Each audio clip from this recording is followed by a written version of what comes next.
સર્વશ્રી અધ્યાપક મિત્રો, ગઈકાલે મેં એક વાક્ય કીધું કે નાગર સાહેબ આપણને ખૂબ સરસ ચિંતન કરવાનો સમય આપ્યો છે.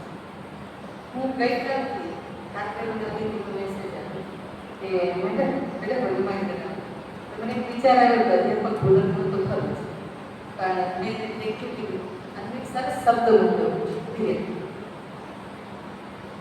એટલે ત્યાં આપણે પાછળનો જે શબ્દ મૂકીએ ને તે આપણું કંઈક ભાવ છુપાઈ રહ્યો છે.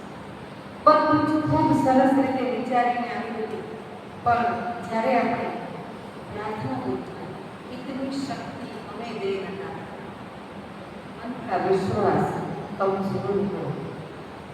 કેટલી સુંદર વાત.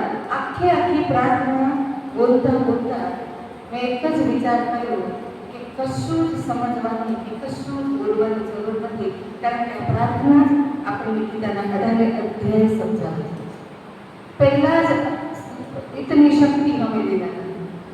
એટલે ત્યાં ઈશ્વરની આપણે વાણીને વિચારીએ, ગીતાને યાદ કરીએ તો ગીતામાં કહેવાય છે કે માણસે પોતાના કર્મથી જ ઓળખાવું છે. એટલે કર્મની વાત કરીએ તો ઇતની શક્તિ અમે દેના હતા. આપણે ઈશ્વર પાસે એવું માંગીએ છીએ કે મને એવી શક્તિ આપ ઈશ્વર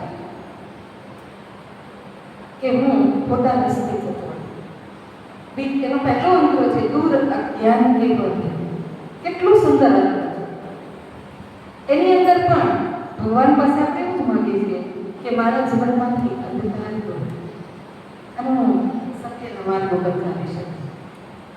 બીજો અંતરો એ માંગ્યા પછી આપણે તરત કહીએ છીએ કે હમ ન સોચે હમે ક્યાં મિલા. કૃષ્ણ ભગવાન ગીતામાં કહે છે કે અર્જુનને કે અર્જુન તું તારું કર્મ કર, ફળની આશા કર. આપણે સૌ મનુષ્ય પણ એવા છીએ કે કર્મ આપણે કરવાનું છે, ફળ આપણા હાથની વાત જ નથી. તો હમ ન સોચે હમે ક્યાં મિલા હૈ, હમ ये सोचे क्या है અર્પણ. ત્રીજો અંતરો સરસ આપ્યો છે એની અંદર કે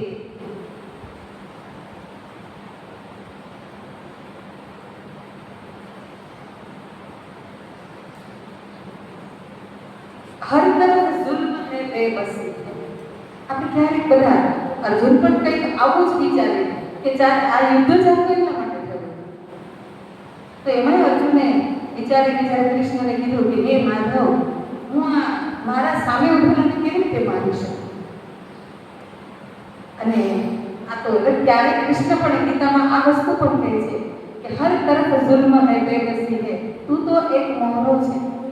તને તો ઈશ્વરે આપણે સમજી શકીએ એવું કે ઈશ્વરે અર્જુન રૂપી એક બાણ એવું છોડ્યું હતું કે ઈશ્વરની અંદર શાંતિ ફેલાઈ શકે, સત્યનો વિજય થાય અને અસત્યનો નાશ થાય, ધર્મનો વિજય થાય અને અધર્મનો નાશ થાય. અને છેલ્લા મંત્રમાં ગીતાનો જ આપણે અર્થ માનીએ તો એવું લખ્યું છે કે હમ સજા પાઈએ અપની. કેટલી સરસ વાત. હમ સજા પાઈએ. આપણે આખી જ પ્રાર્થનામાં આખી ગીતા છે સમજી લે તો જીવનની અંદર કશું જ બાકી નથી રહેતું.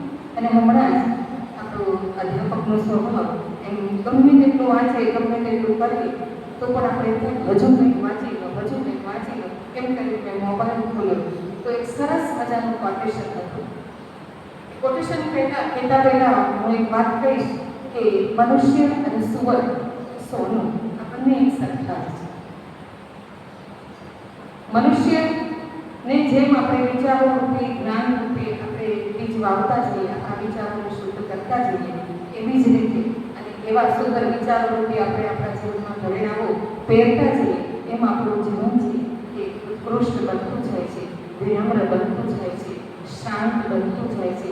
એવી જ રીતે સુવર્ણ એ જ્યારે લકડીના રૂપમાં અથવા તો બિસ્કિટના રૂપમાં હોય ત્યારે તો આપણે એને પૈસા અને ધનના રૂપે જોઈએ છે, પણ જેવો એની ઉપર ઘાટ કરાય છે, એની સુંદર મજાનો ઘાટ અપાય છે, ત્યારે એ ઘાટ કેવો છે, કયો ઘાટ છે? એ કાનમાં પહેરવાનું છે, હાથમાં પહેરવાનું છે કે ગળામાં પહેરવાનું છે? આ મુખ્ય 3 સુવર્ણના દાગીનાઓ પહેરતા હોઈએ છીએ. અને કહેવાય છે કે સોનું પગમાં પહેરાતું નથી. ત્યાં જ આ વાત સમજાય છે કે આપણે સૌ સમજદાર છીએ. એટલે જીવનની અંદર એક સરસ મજાનું કોટેશન, ક્યાં નમવું ક્યાં જમવું, અને એનાથી આગળ અને કોના આંગણે જવું, ક્યાં નમવું ક્યાં જમવું અને કોના આંગણે જવું આ ખબર હોવી જ જોઈએ. કારણ કે સ્વાભિમાનથી મોટું કોઈ સન્માન નથી. જ્યાં તમારી કિંમત નથી ત્યાં જવું એટલે પોતાની કિંમત ગુમાવવા બરાબર છે.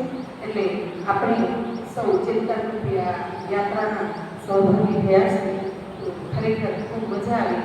મેં ઘણું બધું વિચાર્યું હતું પણ બધું જ મેં શૂન્ય બનાવી અને એવું લાગ્યું કે આજે પ્રાર્થના જ એક સુંદર મેસેજ છે આપણા સૌને માટે.